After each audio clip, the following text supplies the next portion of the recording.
네, 우리가 함께 지금 사무엘상 우리 함께 살펴보고 있습니다. 우리가 사울 왕에 대해서 우리가 특별히 먼저 좀 살펴보면서 나아갔는데요. 이스라엘 백성들이 사사 시대를 지나가면서 우리에게 왕을 주소서라고 요청을 하였습니다. 그것은 사실 왕이신 하나님을 버리는 태도였죠.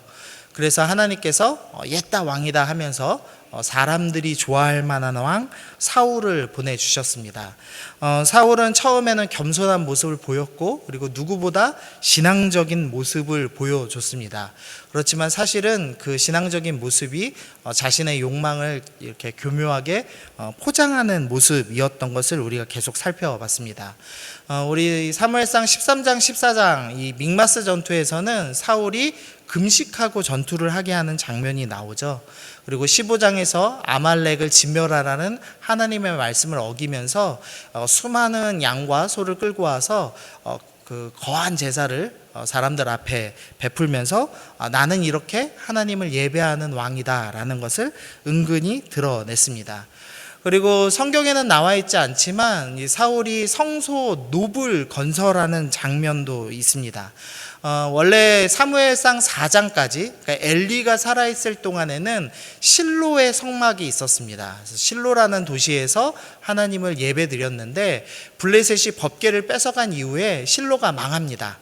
실로가 완전히 파괴됩니다. 그래서 사무엘이 제사장임에도 불구하고 실로에서 사역을 하지 못하고 베델과 길갈과 자신의 고향 라마를 돌아가면서 이 순회 사역을 하죠. 성소가 무너졌기 때문에 그렇게 사역을 했습니다. 그런데 이제 이후에 다시 21장에 가면은 제사장들이 노비라는 도시에서 하나님을 제사하는 모습을 볼 수가 있습니다. 이 노비라는 도시는 이 사울이 살고 있는 기브아에서 2km 정도밖에 안 떨어진 곳입니다. 그러니까 의도적으로 나는 이렇게 신앙적인 왕이다라는 것을 보여주기 위해서 이 성소를 건설했던 것을 볼 수가 있습니다. 그러니까 이 사울을 좀 정리를 해보면은요, 이 사울은 어떤 왕이냐? 먼저는 전쟁할 때조차도 나는 신앙인입니다. 나는 금식하면서 하나님과 싸웁니다라고 부르짖으면서 자신이 신앙인이라고 주장하는 사람이었습니다. 그리고 대규모의 제사를 드리면서 사람들 앞에 보이기를 좋아하는 왕이었고 또 성소 놉을 건설한, 그러니까 쉽게 말하면 교회를 건축한 그런 왕이었다고 할 수가 있습니다. 그런데 이 사울 왕이 사무엘에게 이런 고백을 하죠. 내가 백성을 두려워하여서 그들의 말을 청종하였습니다 라고 이야기를 합니다. 이 사무엘의 본심은 사실 백성에게 사랑받고 싶은 마음이었습니다. 그러니까 누군가에게 드러나고 싶고 업적을 인정받고 싶고 자신의 능력을 이렇게 내보이고 싶은, 자신이 왕으로서 계속 높임받고 싶은 그런 마음이 사무엘에게 숨어 있었습니다.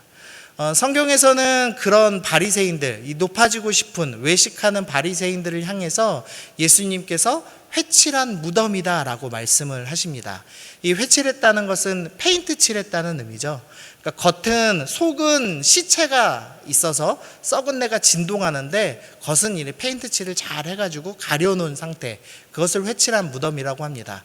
아무리 아름다운 색으로 페인트 칠을 했더라도 언젠가는 그 썩은 것이 결국은 터져서 냄새가 날 수밖에 없죠. 그것처럼 사울도 결국에는 이 신앙적인 모습이 벗겨지고 결국엔 자신의 본심을 드러내기 시작합니다. 그래서 오늘 보는 18장에서부터 이 하나님의 사람인 다윗을 죽이려고 시도하고 결국에는 노베에 있는 제사장들을 죽이는 그런 모습이 등장하게 됩니다.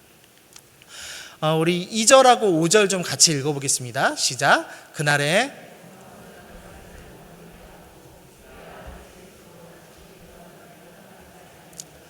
다윗은 사울이 보내는 곳마다 가서 지혜롭게 행하매 사울이 그를 군대의 장으로 삼았더니 온 백성이 합당히 여겼고 사울의 신하도 합당히 여겼더라. 사울이 그 골리앗을 물리친 다윗을 머무르게 했습니다. 이제부터 장군으로 기용하기 시작했습니다. 근데 5절 보니까 다윗이 사울이 보내는 곳마다 지혜롭게 행했습니다. 그러니까 사울이 볼 때 이 사람, 이 다윗은 너무 장군으로서 잘하는 사람이다라고 생각이 돼서 군대의 장으로 삼았습니다. 여기서 이제 좀 오해하기 쉬운 것은 이 군대의 이 총지휘관을 의미하는 말은 아닙니다. 총지휘관은 아브넬이라는 사람이 하고 있고, 여기서 군대의 장은 호위대장을 의미하는 말입니다. 그래서 다윗이 사울의 호위대장이 되었습니다. 그랬더니 온 백성이 합당하게 여겼고 사울의 신하들도 합당하게 여겼습니다. 이 시점까지는 사울이 다윗을 매우 좋아했던 장면입니다. 그런데 6절부터 내용이 바뀝니다. 우리 아까 읽었지만 무리가 돌아올 때 곧 다윗이 블레셋 사람을 죽이고 돌아올 때 여인들이 이스라엘 모든 성읍에서 나와서 노래하며 춤추며 소고와 경세를 가지고 왕 사울을 환영합니다. 그러니까 어떤 시점인지는 정확히 나와 있지 않지만 블레셋과 전쟁을 했습니다. 그리고 크게 지금 승리를 한 겁니다. 그리고 이제 사울과 다윗이 돌아오는 시점에 여인들이 이 승전식을 해주는 겁니다. 근데 이 승전식의 주인공이 누구냐면 왕 사울이었다라고 분명히 이야기하고 있습니다. 그러니까 이 승전식의 주인공은 사울입니다. 그런데 여인들이 뛰놀면서 뭐라고 노래하냐면 사울이 죽인 자는 천천히요 다윗은 만만히로다라고 노래를 하였습니다. 우리가 생각할 때는 사울한테는 1000만 돌리고 다윗한테는 10,000을 돌렸으니까 당연히 왕인 사울이 기분 나쁘겠다, 이제 이렇게 생각하기가 쉬운데요. 원어로 보면은 조금 다릅니다. 이 시편 91편 7절 보면은요, 1000명이 내 왼쪽에 10,000명이 내 오른쪽에 엎드려지나 라는 구절이 있는데, 이거는 정말 왼편에는 1000명이고 오른편에는 10,000명이다 이런 의미가 아니라 양쪽 다 사람이 참 많다, 그러니까 천천만만 많은 숫자가 엎드려져 있다, 이런 것을 의미하는 단어입니다. 그러니까 이 구절을 놓고 다시 이 여인들의 말을 해석을 하면은요, 사울과 다윗이 죽인 자가 천천이고 만만이다, 이렇게 이야기를 한 겁니다. 그러니까 히브리어로 이해를 하면은 사울과 다윗 모두가 천천만만, 그러니까 많은 숫자의 사람들을 죽이고 승리한 용사입니다라고 칭찬하는 구절입니다. 그리고 이 승전식의 주인공은 사울이었기 때문에 사실 사울은 전혀 오해하지 않아도 되는 상황이었습니다. 그런데 사울이 최악의 해석을 하고 있는 겁니다. 나한테는 1000만 돌리고 다윗에게는 10,000만 돌렸다라고 이야기하는 겁니다. 이미 사울이 악령에 의해서 이미 마음이 다 망가져 버린 상태였기 때문에, 이미 하나님께 버림받고 이후에 마음이 완전히 망가져 버린 상태였기 때문에 이 자신에게 영광을 돌리는 이 노래를 듣고도 다윗에게도 동등한 영광을 돌렸기 때문에 이것은 사람들이 나보다 다윗을 더 사랑하고 다윗을 왕으로 삼으려고 하는 것 아니겠느냐라는 마음을 먹기 시작했습니다. 그래서 사울이 다윗을 주목했죠. 그리고 이튿날입니다. 그 다음 날인데 하나님께서 부리시는 악령이 다시 사울에게 힘있게 내렸습니다. 그래서 사울이 집안에서 정신없이 떠들어대고 있습니다. 다윗이 사울을 위해서 평일과 같이 손으로 수금을 타면서 음악 치료로 사울을 돕고 있었습니다. 근데 그때 사울의 손에 창이 있었다라고 기록을 합니다. 그리고 사울이 스스로 이르되 내가 다윗을 벽에 박으리라 하고 사울이 그 창을 던졌으나 다윗이 그 앞에서 2번이나 피했습니다. 여호와 앞에서 사울을 떠나 다윗과 함께함으로 사울이 그를 두려워하였다라고 이야기를 하고 있습니다. 지금 사울의 손에 단창이 있었다라고 이야기합니다. 근데 여기 지금 장소가 어디죠? 지금 사울이 있는 장소가 왕궁입니다. 왕궁. 그러니까 이스라엘에서 가장 안전한 장소, 그 중에서도 사울의 집 안입니다. 근데 사울의 손에 뭐가 있냐면 창이 있었다라고 이야기를 합니다. 19장 9절에도 보니까요, 사울이 손에 단창을 가지고 그의 집에 앉아 있습니다. 사울이 마음이 어느 정도로 망가졌냐면 집에서도 너무나 불안해서 언제 적이 나를 죽일지도 모른다, 언제 내가 해코지 당할지도 모른다는 이 불안한 마음을 가지고 있어서 집안에서도 단창을 들고 있는 모습을 볼 수가 있습니다. 또 20장 33절 보니까 요나단, 자신의 큰아들 요나단에게 단창을 던져 죽이려고 하는 모습까지 보여줍니다. 심지어 아들 앞에서도 그는 단창을 들고 있는 사람이었다라고 이야기를 하고 있습니다. 그리고 또 26장 7절 보니까 다윗과 아비새가 밤에 그 백성에게 나아가 본즉 사울이 진영 가운데 누워서 자고 있습니다. 지금 군대 한복판입니다. 출전해서 3,000명의 친위대 사이에 둘러싸여 있는 상태입니다. 그런데 사울이 어떻게 하고 있냐면 창을 머리 곁에다가 꽂아놓고 자고 있는 모습을 보여주고 있습니다. 사울이 얼마나 마음이 망가졌냐면 가장 안전한 곳에서도 늘 창을 들고 있는 사람으로 묘사가 되고 있는 겁니다. 우리가 하나님 앞에서 하나님의 사랑을 온전히 받지 못하고 내가 하나님 사랑 아닌 세상의 영광을 더 받겠다, 백성의 사랑을 더 받겠다, 내가 더 높아지겠다, 내가 저 사람보다 더 높아지겠다, 이 비교하고 질투하고 시기하는 마음이 가득 차버린 사울이 어느 정도로 망가졌냐면 가장 안전한 순간 집 안에서조차 창을 들고 늘 공격태세를 갖추고 있는 그런 사람이 되었다고 묘사를 하고 있는 겁니다. 우리 중에도 그런 사람들이 있습니다. 가장 안전한 교회, 가장 안전한 집안, 나의 가족들 사이에 있으면서도 마음속에 사울처럼 창 하나를 들고 있는 사람입니다. 네가 나한테 말 한마디만 하면 나도 공격할 거야, 이런 생각 가지고 늘 창을 들고 있는 사람들이 있습니다. 그 사람들의 마음은 사실 사울과 똑같은 거죠. 내가 사랑받고 싶고 존중받고 싶고 남들보다 더 높아지고 싶은데 내가 그걸 못 받고 있어. 난 더 사랑받아도 돼. 나는 그런 마땅한 사람이야. 이런 생각하고 마음이 점점 망가지고 있는 사람들, 그런 사람들이 우리 가운데 있습니다. 아마 여러분도 자기 스스로 생각해 보시죠. 내 안에 사울은 없는가? 내 마음 속에는 과연 창이 없는가? 잘 생각해 보면 내가 가장 안전한 순간에도 나를 보호하기 위한 무언가 대책을 반드시 세우고 있는 나의 연약한 모습들을 보게 됩니다. 우리 안에 다 사울이 존재하고 있는 것이죠. 사울이 지금 이 불안한 마음이 있었기 때문에 자신에게 영광 돌리는 것조차 왜곡되게 받아들여서 자신을 공격하는 메시지로 이해했습니다. 죄라는 것이 참 무서운데 죄는 옳게 된 것을 다 거꾸로 바꿔버립니다. 남자를 사랑해야 되는데 여자를 사랑하게 만들고, 여자를 사랑해야 되는데 남자를 사랑하게 만들고, 사랑받아야 될 사람에게 사랑받는 메시지를 들으면서도 그것을 나를 공격하는 메시지로 잘못 이해하는, 죄는 언제나 대상을 바꾸고 내용을 바꾸죠. 그래서 지금 사울이 자신에게 영광 돌리고 자신을 높이는 내용을 듣고도 지금 그 내용을 바꿔서 자신을 공격하는 메시지로 받아들이고 있는 것을 보게 됩니다.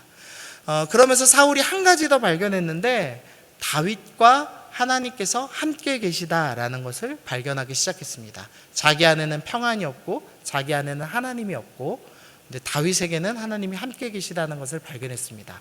그리고 더욱더 두려워하고 불안이 가중되는 모습을 볼 수가 있습니다.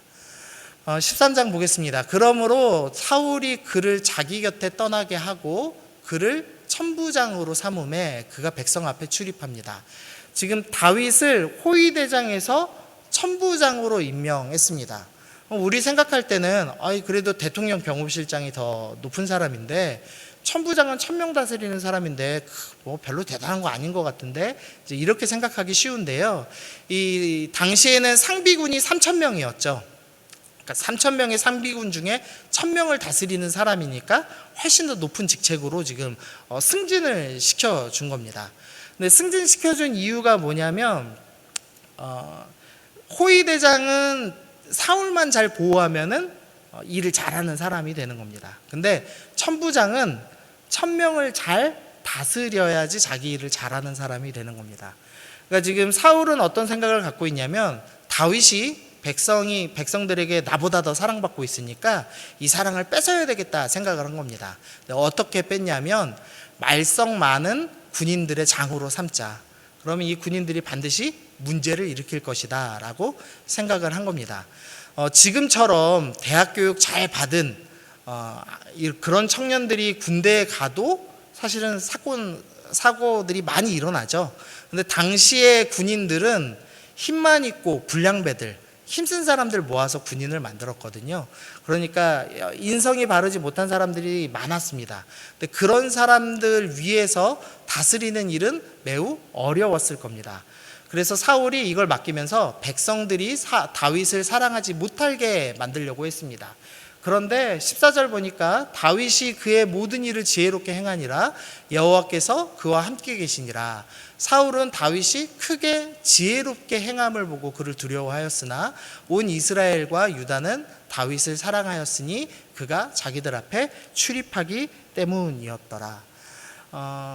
다윗이 지혜롭게 행해서 천부장 일을 너무나 잘 했습니다. 그래서 오히려 백성들이 다윗을 더욱더 사랑하게 되었고 15절에 보니까 사울은 더 두려워하게 되었다라고 이야기를 합니다. 지금 사울이 계속 다윗을 공격하고 있는데 다윗은 계속 성장하고 있는 모습을 보여줍니다. 17절입니다. 사울이 다윗에게 이르되 내 맏딸 메랍을 내게 아내로 주리니 오직 너는 나를 위하여 용기를 내어 여호와의 싸움을 싸우라 하니 이는 그가 생각하기를 내 손을 그에게 대지 않고 블레셋 사람의 손을 그에게 대게 하리라. 사울이 천부장을 삼아서 문제를 일으키려고 했는데 문제가 안 일어나자 이번에는 내 맏딸 메랍과 결혼을 해라 라고 이야기합니다. 근데 결혼을 하면서 뭐라고 조건을 거냐면 여호와의 싸움을 싸워라 라고 이야기하는 겁니다. 그러니까 너 내 딸하고 결혼하려면 블레셋 사람들하고 더 많이 더 자주 싸워라 라고 이야기하는 겁니다. 그래서 이길 수 없는 전장에다가 블레셋 전장에다가 보내서 다윗을 죽이려고 생각을 한 것입니다. 그런데 이 18절 보니까 다윗이 사울에게 이르되 내가 누구며 이스라엘 중에 내 친속이나 내 아버지의 집이 무엇이기에 내가 왕의 사위가 되리까. 그러니까 나는 왕의 사위가 될 수 없습니다 라고 하고 거절하는 모습을 보여줍니다. 당시에는 이 신부를 맞아들이려면 지창금이 있어야 됩니다. 근데 그 지창금은 신부의 집에 걸맞는 수준의 액수를 내야 되는데 문제는 다윗의 집안이 이렇게 약소한 집안, 가난한 집안이었다는 겁니다. 그래서 왕의 첫째 딸을 맞아들일 만큼의 지창금이 없었습니다. 그래서 겸손하게 거절을 하죠. 그러니까 전쟁은 나가 싸웠는데 지창금이 없어서 거절을 했습니다. 그랬더니 사울이 자기의 딸을 무롤라 사람 아드리엘에게 아내로 줍니다. 그리고 났는데 20절에서 소식이 하나 들립니다. 사울의 딸 미갈이 다윗을 사랑한다는 소식을 들었습니다. 사울의 딸 중에 미갈이라는 딸이 있는데 다윗이 너무 잘 싸우고 모든 일을 지혜롭게 행하는 사람이니까 사랑하게 되었습니다. 어떤 사람이 사울에게 알렸습니다. 사울이 그 일을 좋게 여겨서 스스로 이르되 내가 딸을 그에게 다윗에게 주어서 다윗에게 올무가 되게 하고 블레셋 사람들의 손으로 그를 치게 하리라. 아까 첫째 딸 메랍과 동일한 겁니다. 미갈과 결혼하면 네가 블레셋 사람과 더 열심히 싸워라 라고 하면서 전장에다가 내다 보내는 거죠. 그래서 25절에서 사울이 이르되 너희는, 여기서 신하들을 얘기합니다. 신하들에게 다윗에게 이같이 말하기를 왕이 아무것도 원하지 아니하고 다만 왕의 원수의 보복으로 블레셋 사람들의 포피 100개를 원하신다 하라. 무슨 의미냐면 사울이 은근히 신하들을 통해서 뒷소문을 흘리는 겁니다. 왕은 지창금, 돈을 원하는 것이 아니라 블레셋 사람 100명을 죽이고 그 사람들의 포피, 그 성기의 윗부분을 잘라서 할례를 행해가지고 가지고 와라. 그것이 왕이 원하는 것이다 라는 이야기를 은근히 다윗에게 들려주게 합니다. 26절 보니까 사울의 신하들이 이 말을 다윗에게 아뢰매 다윗이 왕의 사위 되는 것을 좋게 여김으로 결혼한 날이 차기 전에 다윗이 일어나 그의 부하들과 함께 가서 블레셋 사람 200명을 죽이고 그들의 포피를 가져다가 그 수대로 왕께 드려 왕의 사위가 되고자 합니다. 사울은 다윗을 죽이기 위해서 블레셋 사람 100명을 죽이고 와라 했는데 다윗은 200명이나 죽이고 돌아왔습니다. 결국은 목표치를 200%를 채워냈습니다. 그래서 29절 보니까 사울이 다윗을 더욱 두려워하여 평생에 다윗의 대적이 되었다라고 이야기를 하고 있습니다. 지금까지 좀 정리를 하면은요, 사울은 지금 자신에게 영광 돌리는 말조차도 다윗에게 영광 돌리는 것으로 바꾸어서 받아들였습니다. 마음이 완전히 망가졌기 때문이었습니다. 그래서 처음에는 자기가 직접 창을 던졌고 그 다음에는 천부장을 삼아서 백성들의 사랑을 빼앗으려고 했고 그래도 해결되지 않자 처음에는 첫째 딸 메랍을 줄 테니 너 블레셋하고 싸워라 라고 얘기했다가 두 번째로는 미갈이라는 딸을 줄 테니 너 블레셋 사람 100명 죽이고 와라 요구하면서 자꾸 전장으로 보내서 다윗을 죽이려고 시도를 했습니다. 그런데 다윗이 이 모든 일을 성공적으로 잘 수행했다라고 기록을 하고 있습니다. 조금 더 자세히 보면은 사울이 얼마나 냉혹했는지를 좀 더 볼 수 있는데요. 이 두 딸이 결혼을 합니다. 이후에 18장 19절 보니까 사울의 딸 메랍이 다윗에게 줄 시기에 무올라 사람 아드리엘에게 아내로 주었습니다. 그러니까 첫째 딸은 무올랏이란 도시에 있는 남자에게 시집을 보냈고요. 그리고 이 미갈은 원래 다윗과 결혼을 했다가 다윗이 도망가니까 미갈을 재혼시키는데 누구에게 재혼을 시키냐면 갈림에 사는 라이스의 아들 발디에게 주었다라고 합니다. 사울이 첫째 딸은 몰라 사람에게, 둘째 딸은 재혼을 시키는데 갈림 사람에게 재혼을 시켰습니다. 지도를 좀 보면은요, 제 모습 좀 안 보이게 감사합니다. 지도를 좀 보면은 좀 이해가 되는데요. 지금 맨 위에 무올랏 보이시나요? 거기가 지금 첫째 딸을 지금 시집 보낸 장소입니다. 이 무올랏 옆에 무슨 도시가 있죠? 길르한 야베스가 있습니다. 혹시 기억나세요? 이 도시? 사울 왕 처음 때 나온 도시입니다. 어떤 도시였냐면 원래는 사사기 시대 때 베냐민 지파와 결혼을 하는, 그러니까 베냐민의 외가 같은 도시였고 이후에 암몬 왕에게 한눈이 뽑히겠다 위협받는 도시였죠. 그래서 사울 왕이 길르한 야베스를 구원했습니다. 그래서 이 베냐민 지파와 그 어느 곳보다도 정치적으로 끈끈한 동맹으로 맺어진 곳이 이 길르앗 지역이었습니다. 근데 이 길르앗 지역 중에서 길르앗 야베스 바로 옆에 무올랏이라는 도시가 있는데 여기가 평지입니다. 쌀이 생산되는 지역입니다. 쉽게 말하면 우리로 따지면 그러니까 군량미 공급하기 좋은 지역입니다. 근데 지금 사울이 어느 정도로 대비하고 있냐면요, 분명히 다윗 이놈이 왕이 될 거다라고 생각을 하는 겁니다. 그래서 이 요단강 동편에 길르앗 지역과 동맹을 탄탄히 맺어놓고 있는 겁니다. 그래서 길르앗 야베스는 원래 혈맹이고 또 첫째 딸을 보내서 무올랏이라는 군량미가 생산되는 지역과 또 혈맹을 맺어서 길르앗 지역에 동맹을 잘 맺어두는 겁니다. 실제로 이후에 사울이 죽고 나서 사울의 아들이 왕이 되죠. 그리고 어디로 수도를 정하냐면 요단강 동편의 마하나임이라는 도시에 수도를 정합니다. 그러니까 사울이 철저하게 다윗과 싸우려고 준비하고 있는 모습을 보여주는 겁니다. 그러니까 사울이 자기 딸을 팔아서 다윗과 어떻게든 싸우려고 이기려고 지금 시집을 보낸 것을 볼 수 있습니다.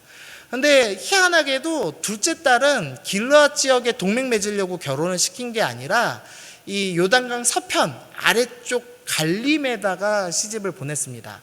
이유는 뭐냐면 미갈은 다윗과 결혼을 한번 했기 때문입니다. 이 갈림이라는 지역 바로 밑에가 예루살렘이고요. 더 밑에가 베들레헴, 그리고 더 밑에가 헤브론입니다. 이 헤브론은 유다 지파의 수도가 되는 도시입니다.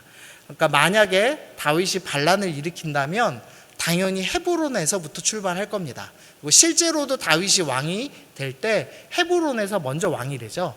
그러니까 이제 사울 머릿속의 시나리오입니다. 사울 머릿속에서 분명히 이놈 다윗이 유다 지파랑 동맹을 해가지고 헤브론에서 반역을 일으킬 거다. 그러면 나를 공격하려 오려면 어떻게 와야 되냐면, 나는 일단 지금까지 탄탄히 동맹을 맺었던 이 요단강 동편 길르앗으로 도망가겠다. 그래서 마하나임에 자리 잡고 모올랏에서 군량미 공급받으면서 충분히 싸울 수 있도록 준비를 해놓는 겁니다. 그리고 다윗 네가 올라와라 이렇게 얘기하는 거죠. 네, 올라오는데 누구를 죽이고 올라와야 되냐면 너의 부인이었던 미갈을 죽이고 나한테 와라 라는 의미로 갈림에다가 시집을 보내놓은 겁니다. 갈림이라는 도시는 별 볼일 없는 도시거든요. 사실 아주 작은 도시고, 근데 굳이 미갈을 보낸 건 이런 이유가 있습니다. 정리를 좀 하면 사울은 지금 사랑받고 싶습니다. 욕망이 가득합니다. 왕이 되고 싶고 자신을 드러내고 싶습니다. 그런데 지금 다윗을 향해서 질투와 시기를 하고 있습니다.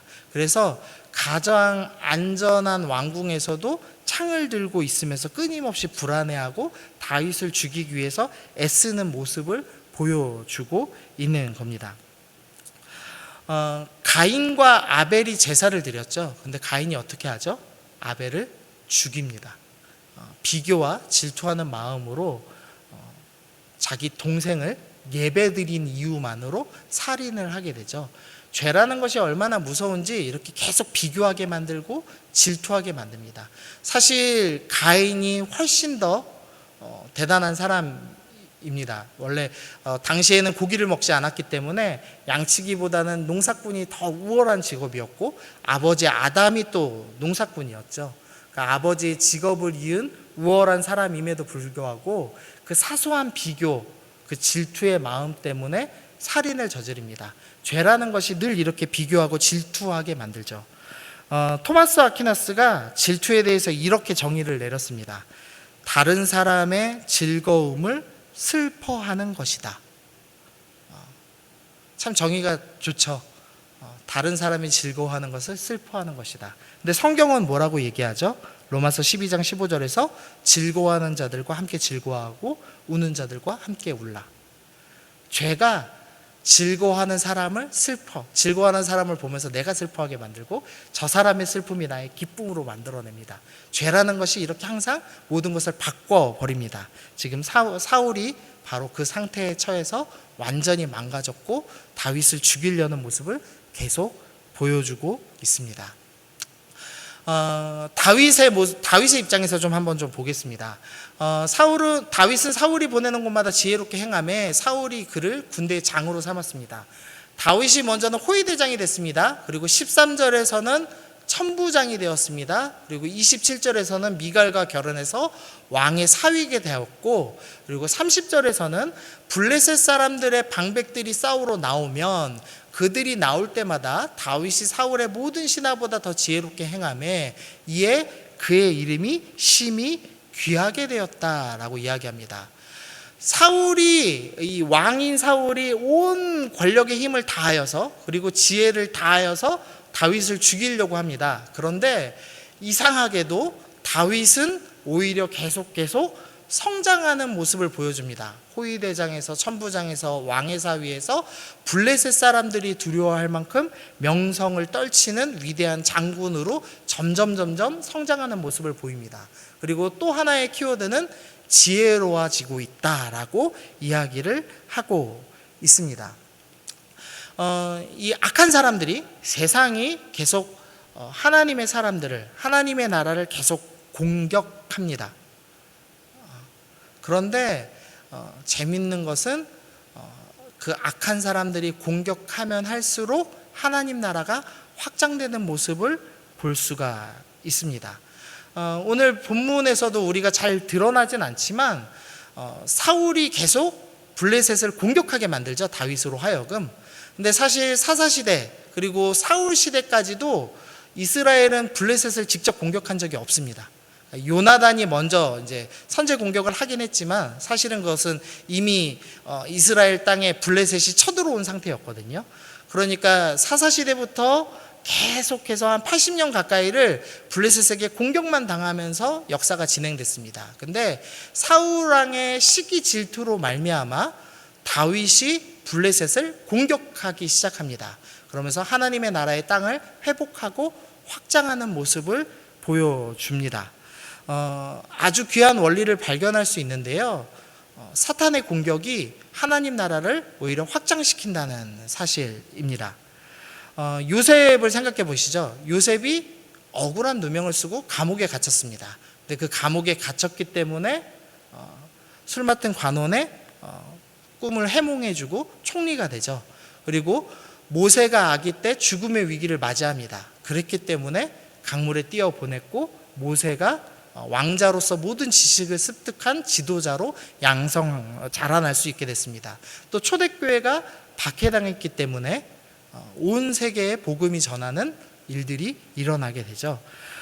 우리의 눈에 볼 때는 사탄이 공격을 하면, 사울 같은 악한 자들이 우리를 공격하면 우리는 망할 것 같아. 어떡하지? 교회가 무너지면 어떡하지? 하나님 나라 망하면 어떡하지? 이런 이제 근심 걱정에 시달릴 때가 있습니다. 그런데 성경에서 원리를 하나 제공하는데, 사단이 아무리 강하게 공격하더라도 하나님의 나라는 절대 망하지 않더라는 사실입니다. 오히려 사단의 공격이 하나님 나라를 성장시켜주는 계기가 되더라. 이렇게 오늘 본문이 우리 가운데 설명해 주는 겁니다. 그러므로 우리가 세상의 공격을 어떻게 대해야 되는가? 사울처럼 완전히 뒤집혀서 말도 안 되는 일 가지고 우리를 분노하고 우리를 공격하는 사람이 직장에, 회사에, 학교에 있으면서 우리를 공격할 때 우리는 어떻게 해야 되는가? 하나님이 이 공격까지도 사용하셔서 나를 성장시키고 하나님의 나라를 확장시켜 주시는구나 라는 것을 우리가 기억해야 합니다. 그래서 우리가 세상 공격을 두려워하지 않고 함께 하시는 하나님을 신뢰하는 연습을 할 필요가 있다는 것입니다. 마지막으로 좀 보겠습니다. 21장 8절입니다. 다윗이 아히멜렉에게 이르되 여기 당신의 수중에 창이나 칼이 없나이까? 왕의 일이 급함으로 내가 칼과 무기를 가지지 못하였나이다 하니, 제사장이 이르되 내가 엘리 골짜기에서 죽인 블레셋 사람의 골리앗 칼이 보자기에 쌓여 에봇 뒤에 있으니 내가 그것을 가지려거든 가지라. 여기는 그것밖에 다른 것이 없느니라 하는지라. 다윗이 이르되 그 같은 것이 또 없나니 내게 주소서 하더라. 다윗이 이제 사울이 이제 대놓고 다윗을 죽이겠다고 선언을 하죠. 그래서 오늘 18장을 보고 있는데 19장부터 도망가기 시작합니다. 그래서 19장, 20장, 21장 이렇게 계속 도망가기 시작을 합니다. 우리가 보통 다윗이 이 본문에서 계속 성장하고 있죠. 그러니까 다윗은 믿음의 사람이야, 참 괜찮은 사람이야, 이렇게 생각을 합니다. 근데 다윗이 자기도 모르는 사이에 은근히 사랑받는 것에 마음을 빼앗기고 있는 것을 볼 수가 있습니다. 그러니까 사울이 백성들 앞에서 높임받고 사랑받고 싶은 그 마음 때문에 창을 든 사람이 되어서 결국 하나님 나라를 대적하는 사람이 되어서 이렇게 망가져 버렸는데, 다윗도 은근히 사랑받는 것에 취해서 망가져 버린 모습을 19장, 20장, 21장에서 보여주고 있는 겁니다. 다시 보시면 이상한 장면이 있는데, 아까 이 노시라는 도시, 제사장의 도시가 사울이 있는 곳에서 2km밖에 안 떨어졌다고 말씀드렸죠. 그러니까 지금 사울에게서 다윗이 도망가고 있습니다. 그러면은 재빨리 달려서 유다 지역으로 도망가야 정상이죠. 상식적으로 따지면 다윗이 도망가야 정상입니다. 근데 굳이 똑똑한 사람들이, 글을 아는 사람들이 많은 사울이 사는 데서 2km밖에 안 떨어진, 달려서 20분 30분이면 갈 수 있는 지역에 나타납니다. 그리고 제사장 앞에 나타나서 창이나 칼이 없습니까? 라고 질문을 하고 나서 골리앗의 칼이 있습니다 라고 하니까 그 같은 것이 없나니 내게 주소서 라고 하면서 골리앗의 칼을 가져가는 모습을 보여줍니다. 좀 제가 좀 두서없이 말한 것 같은데 이해가 되시나요? 그러니까 이 본문에서 다윗은 일부러 찾아왔다는 겁니다. 처음부터 칼을 목적으로 왔다는 겁니다. 2km밖에 안 떨어졌기 때문에 도망가려고 했다면 빨리 도망갔어야 됩니다. 근데 굳이 나타난 겁니다. 이 말씀 같이 읽어보시죠. 시작. 다윗이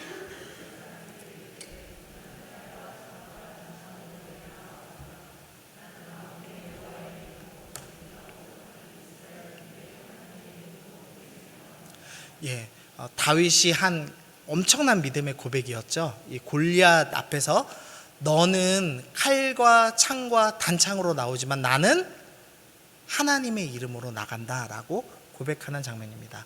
원래 다윗의 신앙이 이것이었죠. 나는 칼을 의지하지 않습니다. 나는 하나님의 이름을 의지하는 사람입니다. 라는 것이 다윗의 신앙 고백이었습니다.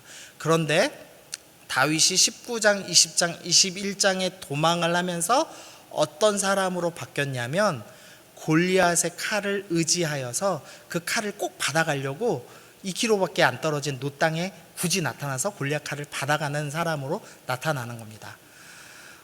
다윗이 자기도 모르게 사울에게 영향받았습니다. 그래서 믿음을 조금씩 잃어버렸습니다.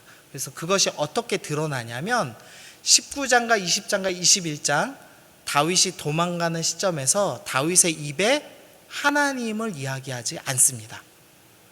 물론 여호와의 이름으로 맹세해라 이런 수준의 이야기는 있지만 그토록 여호와의 이름을, 하나님의 이름을 그 골리앗이라는 거대한 적 앞에서 부르짖던 이 다윗이 사울에게 도망가면서는 단 한 번도 하나님의 이름을 이야기하지 않습니다. 그리고 칼을 의지하지 않겠다고 이야기하던 다윗이 골리앗의 칼을 굳이 받아가지고 블레셋 땅으로 도망가는 모습을 보여줍니다.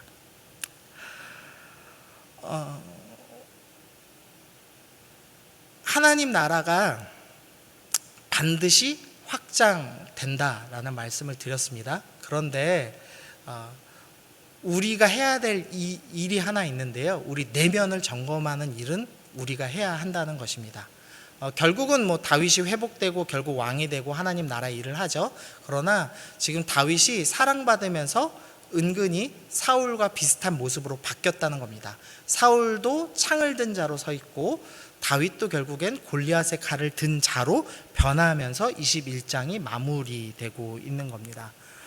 우리가 이 땅을 살면서 이 하나님 나라가 반드시 확장하며 하나님께서 반드시 승리하시며 하나님의 이름이 반드시 힘이 있고 능력이 있다, 이것을 머리로는 알고 있지만 가슴으로 잘 기억하지 못하고 때로는 믿음의 승리를 다윗처럼 열심히 하여서 골리앗을 이길 만큼 승리하는 사람으로 서 있기도 하지만 시간이 흘러가면서 다시 그것을 잊어버리고 멈추는 사람이 되기도 합니다.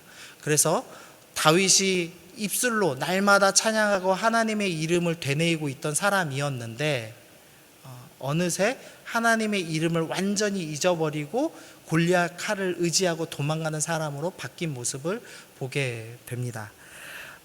그래서 우리가 오늘 좀 18장부터 21장까지 좀 전반적으로 좀 길게 봤는데요. 우리가 기억해야 될 것은 하나님 나라는 반드시 확장하더라. 사울이라는 그 강한 대적이 공격하면 할수록 오히려 그 공격을 통해서 하나님 나라는 더 크게 확장하더라라는 진리를 우리에게 제공해 줍니다. 그러므로 우리는 그 사실을 기억하면서 나태해지지 말고 넘어지지 말고 다윗이라는 믿음의 사람도 하나님의 이름을 입에다가 내뱉는 것을 잊어버리고 골리앗 칼을 의지하기도 했는데 우리가 이것에서 교훈을 얻어서 하나님, 나는 이 진리를 잊지 않겠습니다. 하나님 나라는 반드시 승리하기 때문에 나에게 찾아오는 이 외부의 공격들, 또 내부에서 있는 유혹들, 사람을 미워하고 질투하고 원망하고 은근히 사람들에게 사랑받고 인정받는 것을 즐기려고 하는 이 마음들과 싸워내면서 나는 믿음으로 바르게 서 있겠습니다, 이렇게 결단하면서 나아가는 우리가 되어야 되겠다, 이렇게 말씀을 좀 정리할 수 있겠습니다. 우리 같이 좀 기도하겠습니다. 우리 기도하실 때는 사울 그리고 다윗 좀 기억하시면서 하나님, 내가 내 마음에 창 들지 않겠습니다. 칼 들지 않겠습니다. 내가 다윗이 사무엘상 17장에서 골리앗 앞에 고백한 것처럼 나는 만군의 여호와의 이름만 의지하겠습니다. 하나님은 반드시 승리하시는 분이신 것을 오늘 말씀을 통해서 확인했습니다. 내가 그것을 기억하면서 하나님, 내가 끊임없이 공격당할 때, 유혹당할 때 하나님의 이름을 되뇌이며 입술에 하나님 이름을 떼내지 않으며 기도하며 끝까지 싸워나가는 믿음의 사람 되겠습니다. 우리 그렇게 결단하시면서 함께 기도하시겠습니다.